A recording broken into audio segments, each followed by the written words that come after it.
Hoy vamos a empezar esta serie sobre la carta de Santiago. Es un mensaje moderno, proveniente de una carta pero muy antigua. Hoy es la primera lección y todas estas lecciones están basadas en la fe que causa impacto.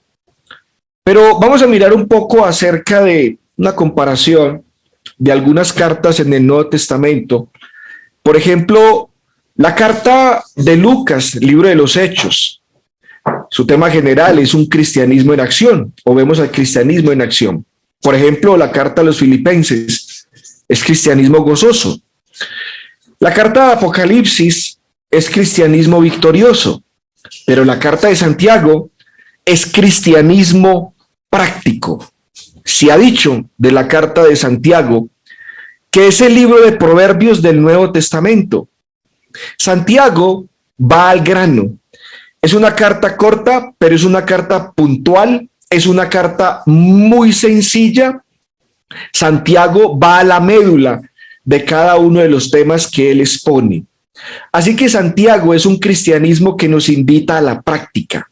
No tanto es una carta llena de conocimiento, de doctrina, sino más bien una carta en la cual nos invita y nos desafía a que el cristianismo es un cristianismo práctico. Bueno, ¿alguna vez ha examinado usted algún texto que se utilizó, por ejemplo, cuando usted estaba en la secundaria? Y va a ver que ese libro que usted estudió hace mucho tiempo ahora ya está desactualizado. Y es más, muchos libros ya están desactualizados. Obviamente, hermanos, hay que tener en cuenta los cambios, los avances a través de las generaciones. Y cuando se empieza uno a estudiar esta carta escrita a los creyentes en Jesús, hace 1900 años, varias preguntas podemos nosotros hacer. ¿Será que esta carta tan antigua ya es una carta obsoleta, que con el paso del tiempo necesita una actualización? ¿O será que la carta de Santiago simplemente nosotros la debemos estudiar con fines históricos? ¿Y puede una carta tan antigua, una carta de muchos años, ser de interés para las personas y mayormente para este tiempo, para este siglo? Bueno, nos daremos cuenta, mis hermanos, y fuera de duda, de que la carta escrita por Santiago es relevante para nuestros tiempos. Aunque la carta sea antigua, es importante y es necesaria para el creyente de la actualidad. El libro de Santiago, como es el caso de todos los libros de la Biblia, está o tiene relación con dos épocas diferentes. La primera época es la fecha en que se escribió el documento. Originalmente, la carta de Santiago fue escrita por un autor que Dios lo inspiró para enseñarles a los creyentes que su fe debe ser causa de impacto positivo en la vida. Los creyentes que leyeron y estudiaron la carta se enteraron de que la fe es supremamente importante en la vida diaria. Y la segunda época es el tiempo presente. Cuando nos damos cuenta de las circunstancias originales de la carta, es decir, el entonces de la carta, esto nos ayudará al creyente a traer las ideas al tiempo presente, a la vida actual. Esta carta de Santiago nos permitirá entonces dejar que nuestra fe cristiana cause un impacto positivo en nuestra vida. Hermanos, cuando nos encontremos y cuando enfrentemos a las pruebas, a las tentaciones, a los enredos financieros y a las relaciones sociales del mundo en el cual nosotros vivimos. Y la carta, hermanos queridos, entonces comienza, ¿sí?, con un estilo que es el estilo peculiar de cualquier carta del primer siglo, con una introducción al autor, una mención a los lectores y un saludo. Vamos a leer ahí entonces el versículo 1 de Santiago. Dice: Santiago, siervo de Dios y del Señor Jesucristo, a las 12 tribus que están dispersas, salud. Es un saludo sencillo y va dirigido entonces a las tribus que están dispersas, y se presenta Santiago como el siervo del Señor. Ahora, en un esfuerzo por comprender cómo esta carta antigua que nos invita y nos habla acerca de la fe, ¿cómo puede esta fe causar un impacto positivo en nuestras vidas? Bueno, el contexto histórico tiene que ser considerado.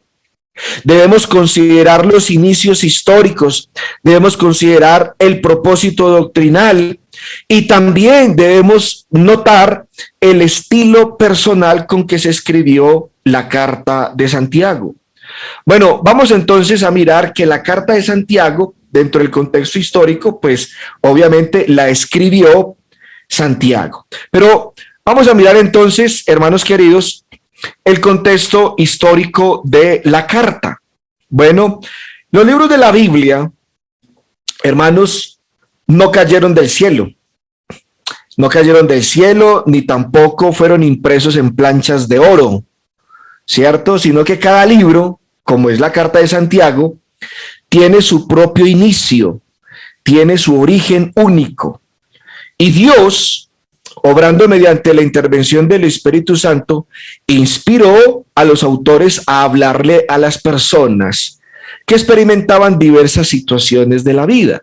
Es más, hermanos, cuando nosotros avancemos en el estudio de la carta de Santiago, usted se va a ver identificado porque probablemente se va a tocar un problema por el cual usted esté pasando. Entonces, en consecuencia, los libros de la Escritura, los libros de la Biblia, todos son únicos. La palabra de Dios va dirigida a las necesidades humanas particulares.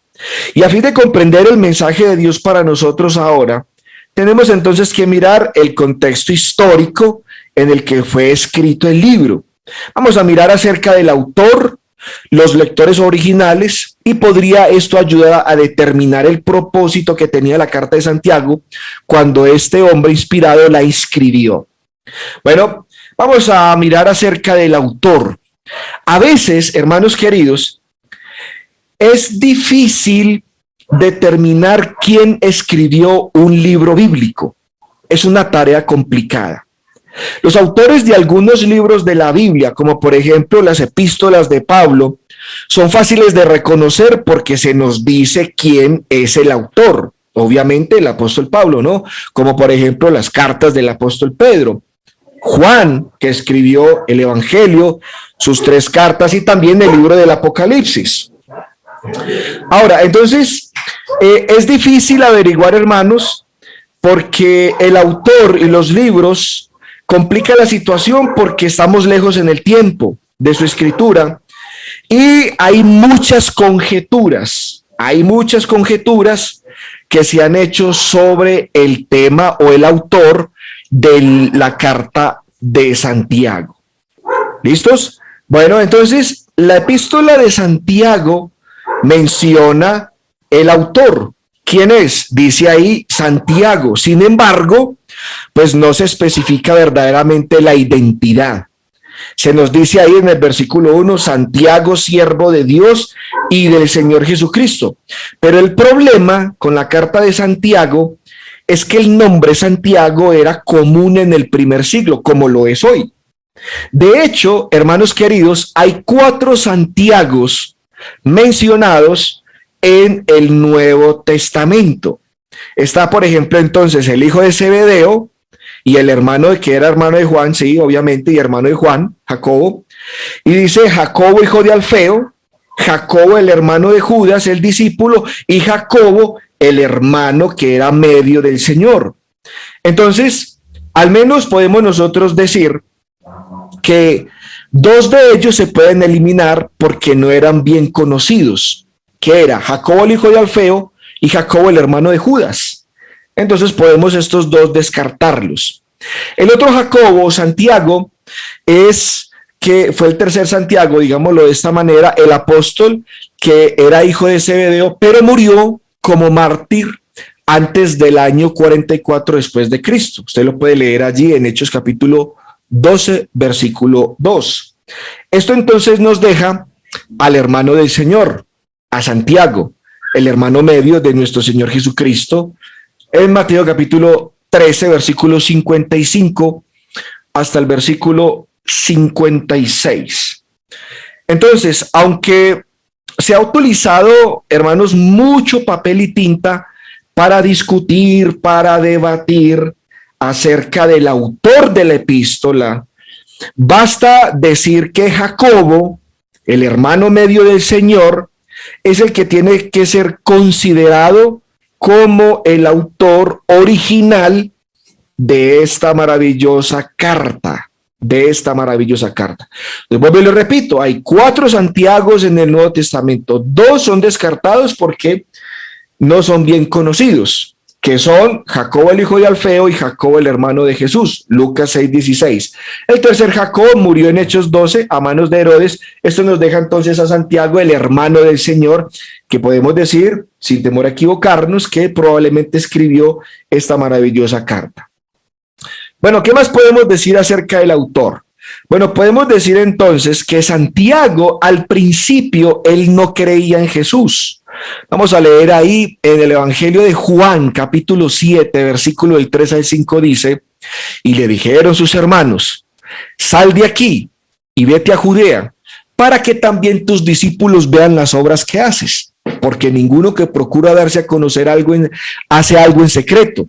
Si estas cosas haces, manifiéstate al mundo. Dice el versículo 5, dice Juan, porque ni aun sus hermanos creían en él. ¿Y quiénes eran sus hermanos? Obviamente eran los hermanos de carne, y ahí estaba incluido Santiago.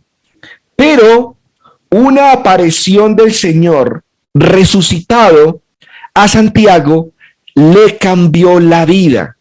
Dice ahí en 1 Corintios capítulo 15, en el versículo 7, Pablo dice que después apareció a Jacobo, después a todos los apóstoles.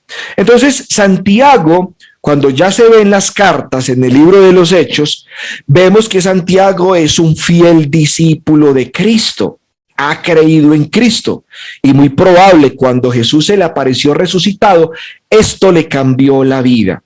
A partir de aquí entonces, Santiago se reconoce como una personalidad prominente en la iglesia de Jerusalén. Santiago era columna de la iglesia, era un gran líder de la congregación. Vamos a leer algunos versículos en donde Santiago resalta como un gran líder de la iglesia. Uno de los versículos que vamos a leer es Hechos capítulo 1, versículo 3 y 14, que dice, y entrados, subieron al aposento alto donde moraban Pedro y Jacobo, o Santiago, que es lo mismo, Juan, Andrés, Felipe, Tomás, Bartolomé, Mateo, Jacobo, hijo de Alfeo, Simón el celote y Judas, hermano de Jacobo. Todos estos perseveraban unánimes en oración y ruego con las mujeres y con María, la madre de Jesús, y con sus hermanos. El hecho de que se nombre a Jacobo en la lista, siendo uno de los primeros, eso le da entonces que Jacob era un personaje prominente en la iglesia del Señor. El otro versículo es Hechos capítulo 12, versículo 17, dice, pero él, haciéndoles con la mano señal de que callasen, les contó cómo el Señor le había sacado de la cárcel y dijo, haced saber esto a Jacobo y a los hermanos. Y salió y se fue a otro lugar. Bueno, también podemos leer Hechos capítulo 15, versículo 13, dice, y cuando ellos callaron, Jacobo, o sea pues Santiago, respondió diciendo, varones hermanos, oídme. Y en este particular, cuando nosotros leemos el libro, capítulo 15 del libro de los Hechos, se tuvo la reunión con los judaizantes y después de mucha discusión, habló primero Pedro, dio su testimonio Pedro, luego dio su testimonio Pablo y Bernabé, y después de que habló Pedro, Pablo y Bernabé, habló Jacobo. Así que Jacobo, vuelvo y repito, era un varón prominente en la iglesia del Señor. También se nos hace referencia de Jacob en Gálatas capítulo 1, en el versículo 19, cuando dice el apóstol Pablo lo siguiente: pero no vi a ninguno de los otros apóstoles, sino a Jacobo, el hermano del Señor. Y también nos dice ahí en Gálatas capítulo 2, versículo 9, y reconociendo la gracia que me había sido dada, Jacobo, Cefas y Juan, que eran considerados como columnas, nos dieron a mí y a Bernabé la diestra en señal de compañerismo para que nosotros fuésemos a los gentiles y ellos a la circuncisión. Ahora, volvamos al versículo 1 de Santiago capítulo 1. El escritor entonces se describe como siervo de Dios y del Señor Jesucristo. Dice: Santiago, siervo de Dios y del Señor Jesucristo. Ahora, la palabra traducida como siervo viene de la palabra griega doulos. Y esta palabra significa una persona que pertenecía a su amo, o como lo dice el diccionario Taller, el término doulos significa un esclavo, hombre de condición servil, metafóricamente uno que se ha entregado a la voluntad de otro, aquellos cuyo servicio es usado por Cristo para extender y hacer avanzar su causa entre los hombres. Doulos también se traduce un hombre dedicado a otro con desprecio de los propios intereses. Y una cuarta definición de este término es un sirviente o un asistente. Entonces, ¿cómo se presenta Santiago? Santiago se consideraba a sí mismo como propiedad de Dios y creía que estaba obligado a hacer todo lo que Dios le mandara. Ahora, pensemos en un momento en todo lo que Santiago pudo haber dicho sobre su relación con el Señor. Es más, Santiago pudo haberse presentado como Santiago, el hermano favorito de Jesús, o Santiago, el que durmió en la misma habitación con el Señor durante 18 años, o Santiago, el que conoce a Jesús mejor que nadie, que los que viven aún. Pero de ninguna de estas cosas hizo Santiago referencia. Sin embargo, entonces, Santiago no trató de impresionar a los demás con sus vínculos familiares que tuvo con Jesús siendo su hermano. Simplemente Santiago se refiere a sí mismo como un esclavo de Dios y como un esclavo de Jesucristo. Santiago aquí entonces demuestra con esto, hermanos, con su saludo, con su presentación en el versículo 1 del capítulo 1, de una manera humilde y sencilla, como alguien que está sirviendo a Dios y a nuestro Señor Jesucristo. Ahora vamos a mirar acerca de la audiencia. ¿A quién fue dirigida la carta de Santiago?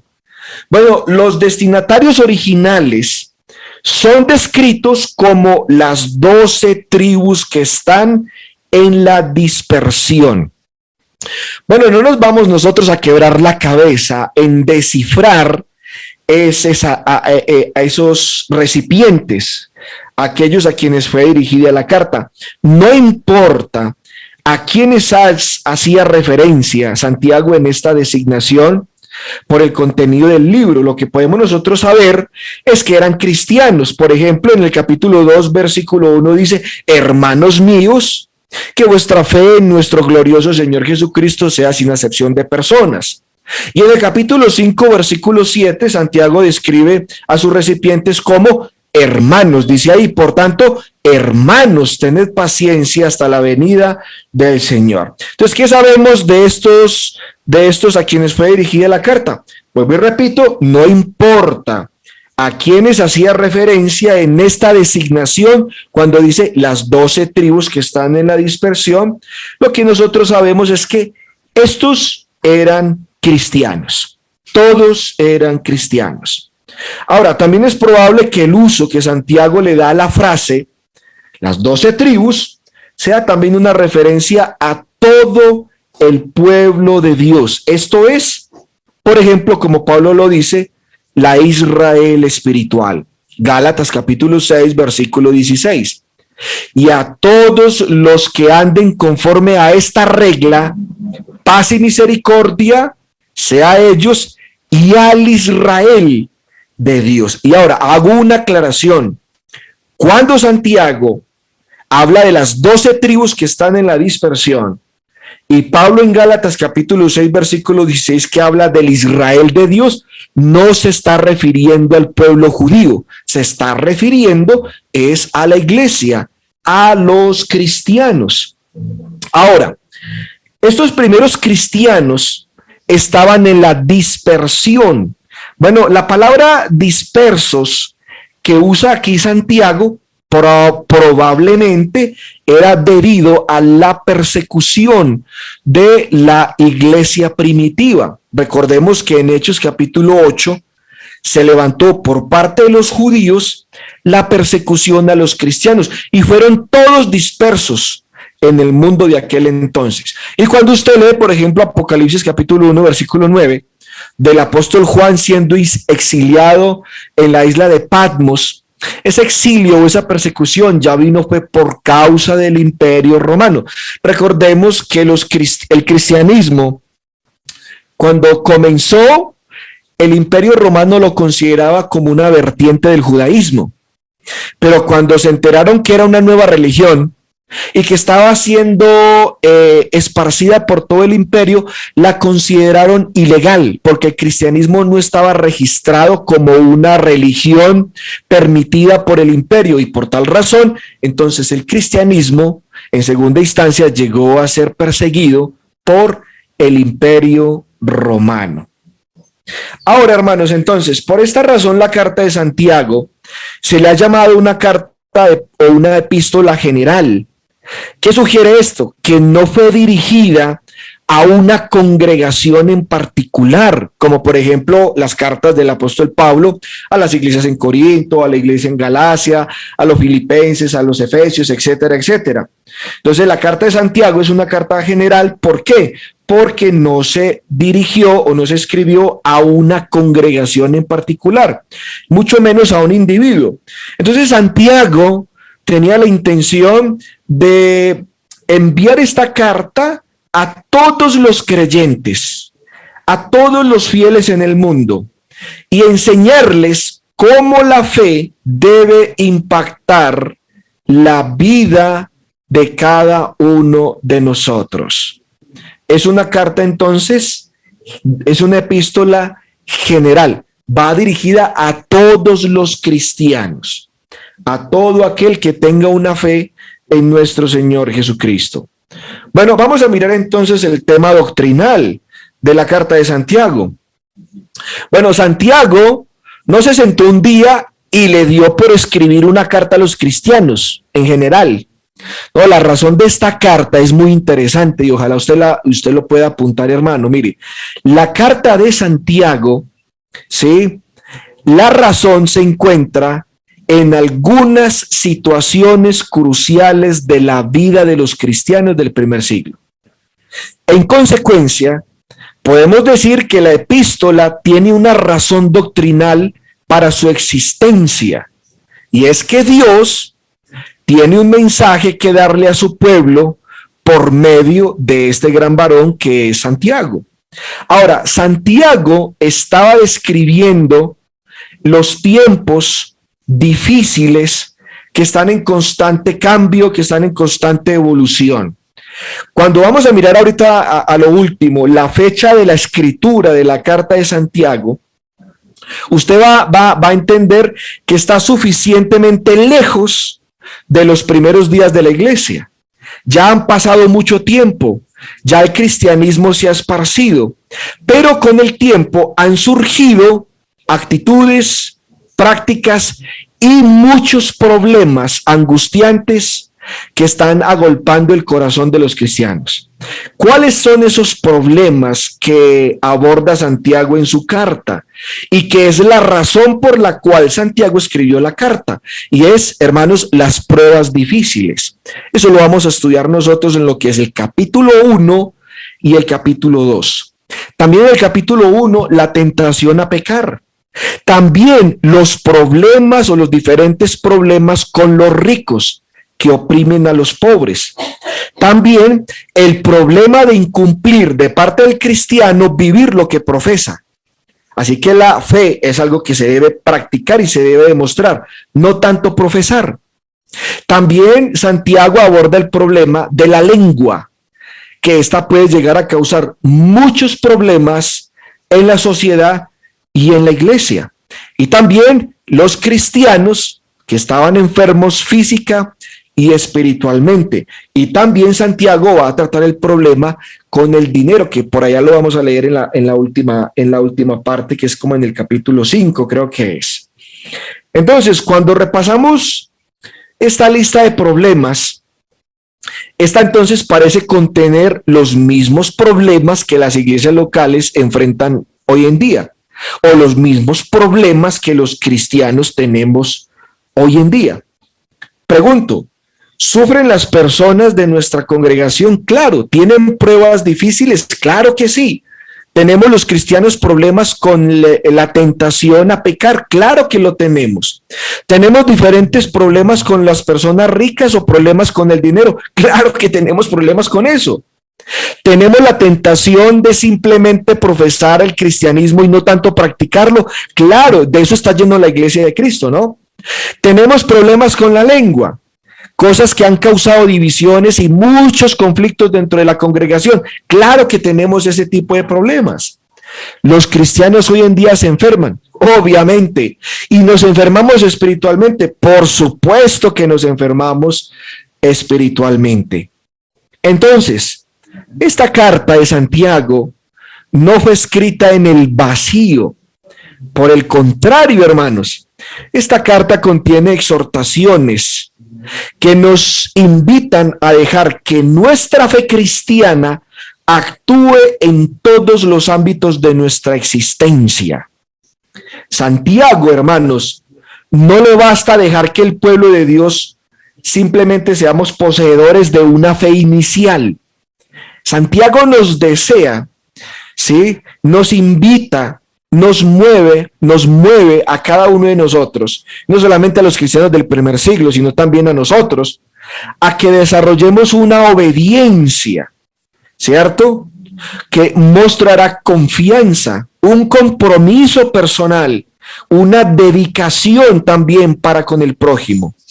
Un tema expresivo de toda la carta entonces podría ser la fe que causa impacto positivo en nuestras vidas. La carta de Santiago no es una carta antigua, obsoleta, y que podamos decir necesitamos que la actualicen. No, por ningún motivo, porque ya vimos las razones por las cuales fue movido Santiago a escribir la carta. Y es que los cristianos del primer siglo enfrentaron estos problemas, y los cristianos actualmente estamos llevando o confrontando los mismos problemas, las mismas situaciones: adversidad económica, inestabilidad política, diversas pruebas, instigaciones internas a hacer lo malo, el egoísmo. Todo esto, hermanos, fueron problemas del primer siglo y son problemas también de nosotros, aquellos que profesamos el cristianismo, ¿cierto? Entonces, siempre habrá una necesidad del mensaje de Santiago. Ahora vamos a mirar, hermanos, el estilo personal de la carta. Todos nosotros sabemos que la escritura es inspirada por Dios, así lo dice 2 Timoteo capítulo 3, versículo 16. Sin embargo, aun cuando la palabra es inspirada por Dios, cada libro de la Biblia, particularmente la carta de Santiago, tiene su propio estilo distintivo. Es bien particular la carta de Santiago, como lo es también todas las demás cartas del Nuevo Testamento y las Escrituras, que son inspiradas por Dios. Bueno, al inspirar Dios entonces la Escritura, Dios no ignoró la personalidad de cada hombre inspirado, sino que más bien utilizó eso, ¿cierto?, para llevar a cabo su propósito, que es escribir la palabra de Dios. Así que la carta de Santiago, como todos los escritos de la Biblia, tienen una forma particular y un flujo distinto que son propios de cada carta, de cada epístola. Así que Santiago se ajusta a la forma de una carta del primer siglo, porque va dirigida al pueblo de Dios, como lo vimos ahora, dispersos por el mundo, ¿no? Ahora, como las iglesias del primer siglo se reunían y la carta era oída desde el principio a su fin, entonces la lectura de la carta más o menos de Santiago tomaba unos 30 minutos, leyéndola con buena nota, despacio, eran más o menos unos 30 minutos, en lo que el predicador se tardaba en leer la carta a los cristianos en cada lugar donde se reunían. Imagínense entonces, al oírle a los creyentes, escucharon a Santiago utilizar metáforas gráficas, composiciones intensas, modismos que son únicos de la carta, preguntas penetrantes, pintorescas ilustraciones para demostrar que la fe del cristiano es una fe práctica. De hecho, hermanos, Santiago usó 570 palabras griegas diferentes, 73 de las cuales no se encuentran en ninguna otra parte del Nuevo Testamento. Entonces vemos una característica única en la carta de Santiago, donde aflora vividamente un estilo de escritura particular. De hecho, cuando usted lee toda la carta de Santiago, usted prontamente quedará impresionado y podrá decir, como algunos, que la carta de Santiago es una colección de apuntes para un sermón. Es una colección de notas para sacar infinidad de sermones. Es todo un tratado, es todo un compendio de muchos temas que va directo a los lectores, como un predicador en un púlpito se dirige a sus oyentes. Una y otra vez, hermanos, la calidez de la relación vital de un predicador y la congregación, como en este caso Santiago para con sus oyentes, siempre se midió con sus palabras tiernas como hermanos, mis hermanos o mis amados hermanos. Y esto pasa por toda la carta de Santiago, dando directamente desde el corazón de Santiago su mensaje a los cristianos. Por ejemplo, capítulo 1 dice en el versículo 2, hermanos míos, tened por sumo gozo cuando os halléis en diversas pruebas. Versículo 16, amados hermanos míos, no erréis. También lo dice en el versículo 19 del capítulo 1, por esto, mis amados hermanos, todo hombre sea pronto para oír, tardo para hablar y tardo para irarse. Capítulo 2, vamos a leer versículo 1. Hermanos míos, que vuestra fe en nuestro glorioso Señor Jesucristo sea sin acepción de personas. Versículo 5. Hermanos míos amados, oíd, ¿no ha elegido Dios a los pobres de este mundo para que sean ricos en fe y herederos del reino que ha prometido a los que le aman? Y también, hermanos, ahí en el versículo 14 dice nuevamente, hermanos míos, ¿de qué aprovechará si alguno dice que tiene fe y no tiene obras? ¿Podrá la fe salvarle? Y por último, en el capítulo 5, como todo un predicador desde un púlpito en una congregación, se dirige a sus oyentes como hermanos. Dice el versículo 7, por tanto, hermanos, tened paciencia hasta la venida del Señor. Mira cómo el labrador espera el precioso fruto de la tierra, aguardando con paciencia hasta que reciba la lluvia temprana y tardía.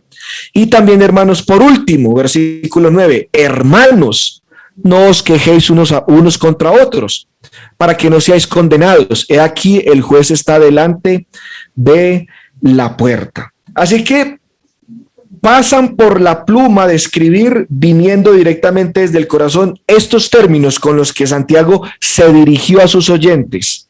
Hermanos queridos. Entonces, el mensaje de Santiago es para los cristianos del primer siglo y para todos posteriormente, y eso nos incluye a nosotros. Santiago les está enseñando a los cristianos que nuestra fe sí causa un impacto positivo en la forma en que vivimos todos los días. Ahora, mis hermanos, para ir terminando, la fecha y el lugar en donde se escribió la carta de Santiago. La fecha es en el año 40, entre el año 45 y el año 60 después de Cristo. Es que es más, hermanos, dato curioso, particular, es que el primer escrito del Nuevo Testamento que se llegó a tener físico, la escritura, es la carta de Santiago, entre el año 45 y el año 60. Luego se escribió la carta a los Gálatas. Vamos a hacer una pequeña comparación con el resto de los libros del Nuevo Testamento. La carta a los Gálatas se escribió entre el 49, el 50 o entre el 53 y el 56 después de Cristo. Luego se escribió Primera de Tesalonicenses y Segunda de Tesalonicenses en el año 51. Luego se escribió Primera de Corintios, que fue entre el año 55 y 56 después de Cristo. Luego se escribió Segunda de Corintios, que fue en el año 56. Luego se escribió la Carta a los Romanos entre el año 56 y el 58. Luego se escribieron los Evangelios. Marcos en el año 55 y entre el año 65, Mateo entre el 58 y el 68, Lucas entre el año 60 y el 68, y Hechos de los Apóstoles entre el año 61 y 63. Voy a hacer un alto acá. Nosotros a veces creemos que por abrir el Nuevo Testamento y el primer libro que encontramos en el Nuevo Testamento es el Evangelio de Mateo, creemos que el Evangelio de Mateo fue el primer libro que se escribió, y eso es falso. En la primer carta que se escribió del Nuevo Testamento fue la carta de Santiago en el año 45. Y mire todos los años que han pasado y hasta acá se ha revelado solamente. Ya en el año 61, en el año 60 se terminó los evangelios. Entonces, si nosotros tuviéramos el Nuevo Testamento cronológicamente ubicado, abriríamos el Nuevo Testamento empezando la carta de Santiago, luego leeríamos la carta a los Gálatas y así sucesivamente. Bueno, luego entonces, después de los evangelios, entre el año 60 y 62 se escribieron las cartas de Colosenses, Filemón, Efesios y la carta de los Filipenses. Luego entonces se escribió la carta de Primera de Timoteo, que fue entre el año 63, luego Segunda de Timoteo en el año 63, y Tito en el año 63, me equivoqué, Segunda de Timoteo en el año 64, y entre el año 67, luego se escribieron Primera y Segunda de Pedro, entre el 64 y el 67 después de Cristo, luego la carta a los Hebreos, entre el año 64 y 68, luego Judas entre el 65 y el 80, y por último, hermanos, ya vamos a ir terminando, el Evangelio de Juan se escribió entre el año 85 y el 95 después de Cristo, y las cartas de Juan, Primera y Segunda y Tercera de Juan, entre el año 90 y el año 95, y por último, el libro del Apocalipsis, entre el año 95 y el año 96. Así que quizás para muchos aquí en plataforma, sorpresa, que la carta de Santiago, vuelvo y repito, fue la primera carta que se escribió del Nuevo Testamento. El lugar en el que se escribió la carta, pues todos coincidimos en que fue en la ciudad de Jerusalén. Muy probablemente, como se describe en Hechos capítulo 8, que todos fueron esparcidos por las tierras de Judea y Samaria, salvo los apóstoles. Parece entonces que los apóstoles, como Santiago, se quedaron todo el tiempo en Jerusalén y de allí su ministerio, su trabajo y su obra solamente en este lugar. Y la carta de Santiago entonces se escribió en la ciudad de Jerusalén. Bueno, hermanos queridos, esto es una pequeña introducción a la carta de Santiago, que tiene como título de esta serie La fe que causa impacto. Lo invito para que no se pierda esta serie de estudios. Vamos a estudiar unas 17 lecciones, todas muy interesantes, muy edificantes y muy prácticas para nuestra vida espiritual. Entonces, que la segunda lección Lo invito para que usted entonces vaya leyendo Santiago capítulo 1, versículo del 2 al 4, en donde este hombre inspirado nos hablará de la verdadera fe que causa impacto en los tiempos difíciles. Así que, hermanos, para mí es un placer y un gusto y un gozo en el Señor poder presentarles esta maravillosa serie sobre el libro de Santiago.